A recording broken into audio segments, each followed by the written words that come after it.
The laughter doesn't stop. It rolls through the ballroom, smooth and merciless. My brother lifts a champagne glass, eyes gleaming with pride. To family, he says, and the crowd repeats the words like a curse. Mother watches, her smile fixed, polished, false. I take Lily's hand and turn toward the door.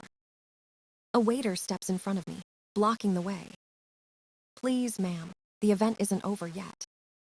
I can feel my pulse in my throat. Every face turns, curious, entertained. Let her stay, my brother says, his voice like ice. She's part of the show. Someone laughs again, sharp and mean. I want to vanish into the marble floor. Lily hides her face against my side. Then, a deep voice cuts through the noise. I'll pay $600,000 for their dignity. The room falls silent.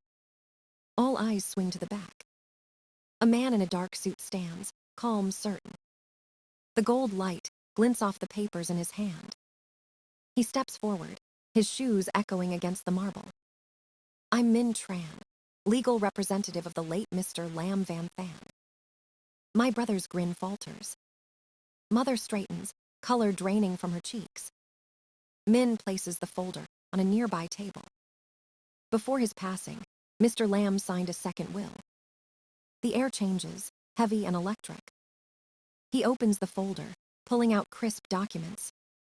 This will leaves 89% of Than Tin Group to his eldest daughter, Lam. My name echoes through the ballroom like thunder. I can't breathe. Mother whispers something I can't hear. Koi shouts, "You're lying." Min doesn't blink. All signatures verified, all transfers recorded, all frauds traced. He looks directly at my mother. The court has already confirmed its validity this morning. The crowd murmurs. Phones lift to capture the chaos. My brother slams his glass onto the table, wine spilling like blood. This is a joke, he says, voice trembling. Min's gaze stays cold. Your father trusted you, and you betrayed that trust. Mother's hand trembles around her clutch purse. I did what was necessary, she whispers. Min steps aside, letting his words settle like dust. The chandeliers flicker.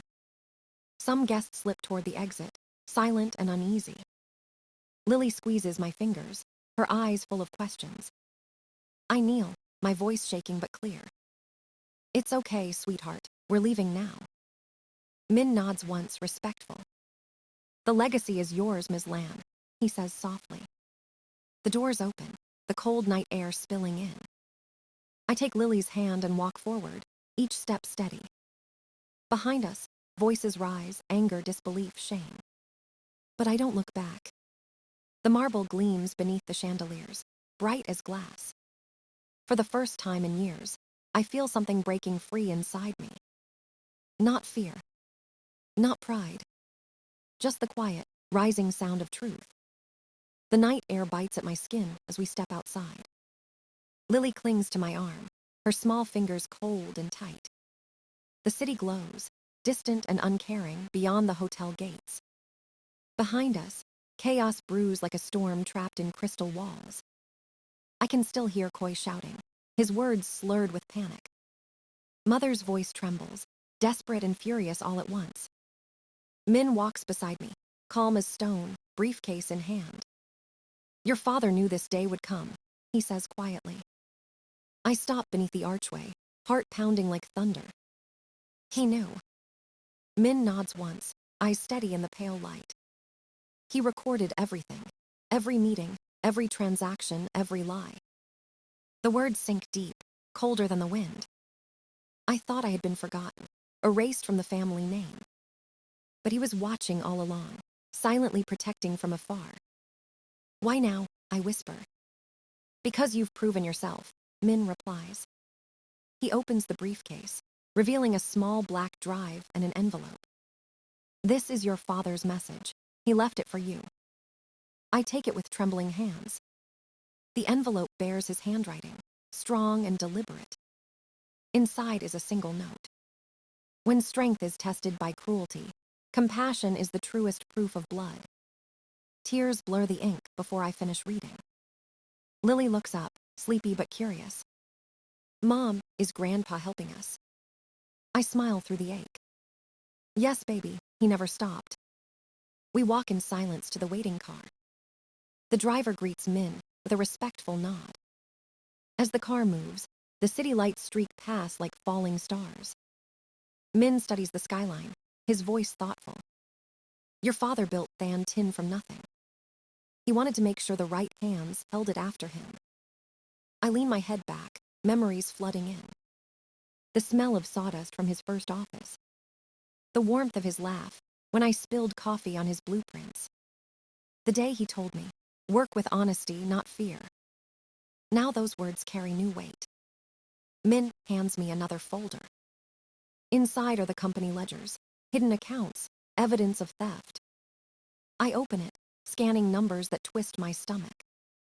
Millions moved, names forged, contracts buried.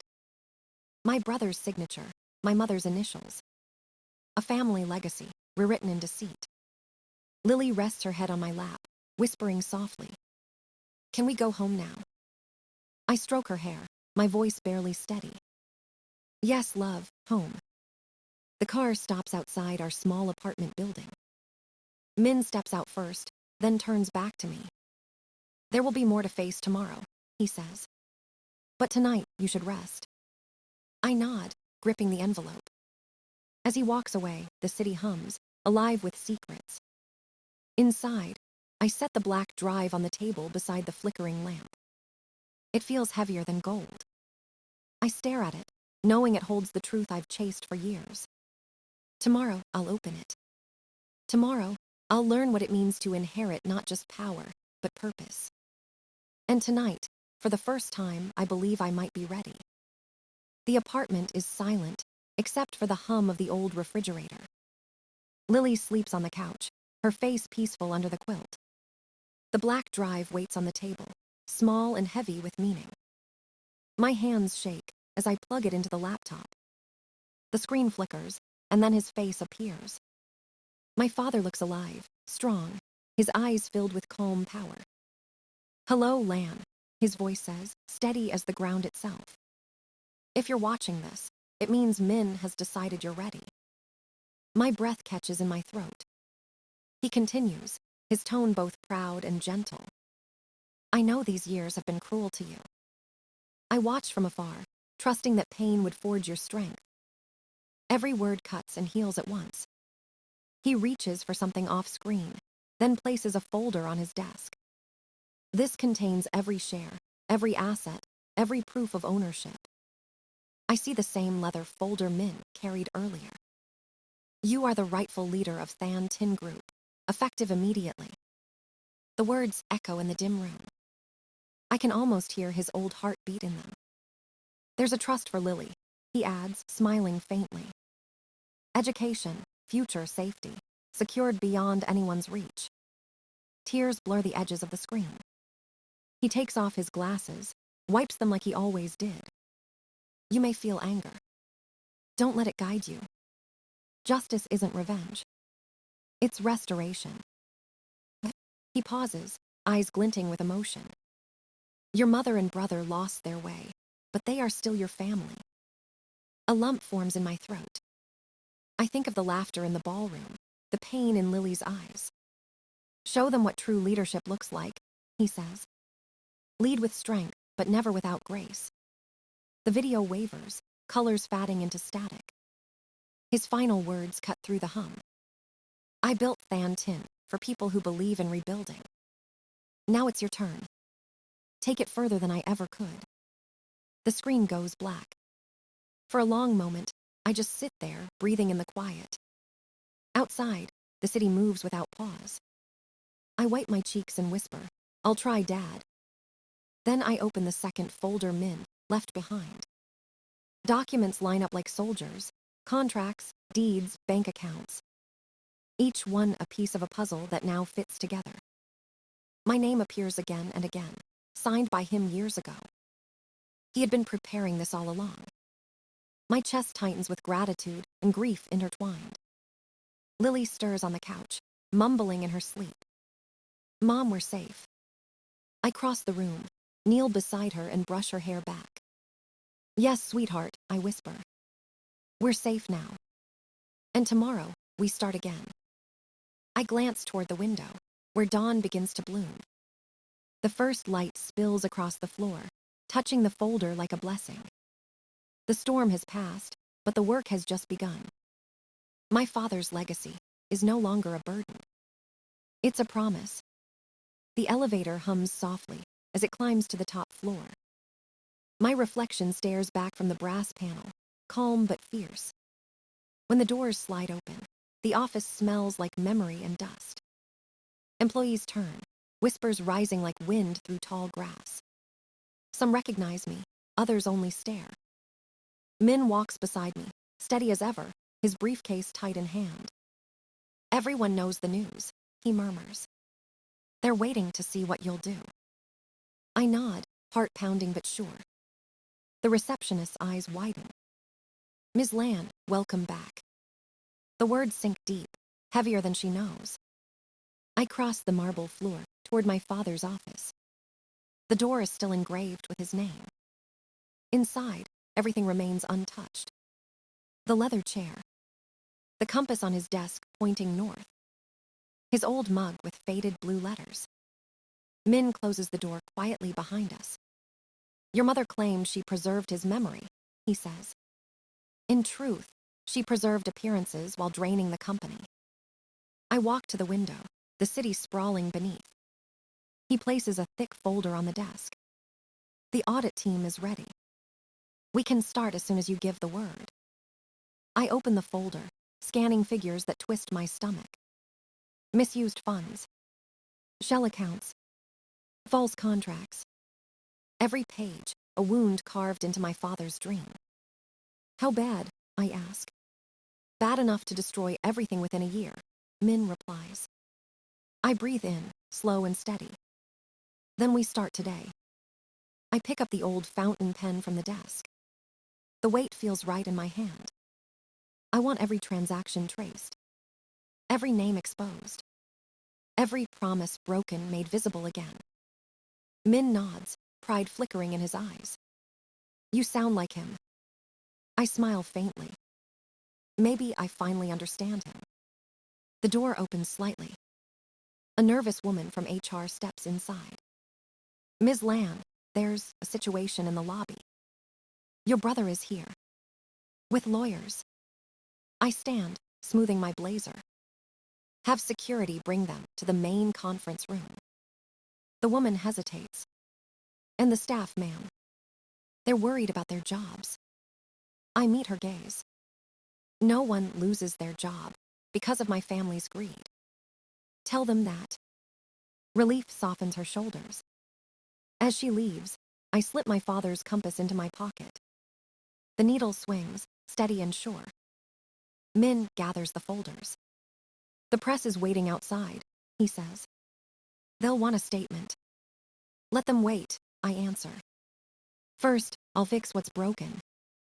I sit behind the desk that once held his dreams. Outside, sunlight strikes the glass towers, dazzling and cold. For the first time, I don't feel small beneath it.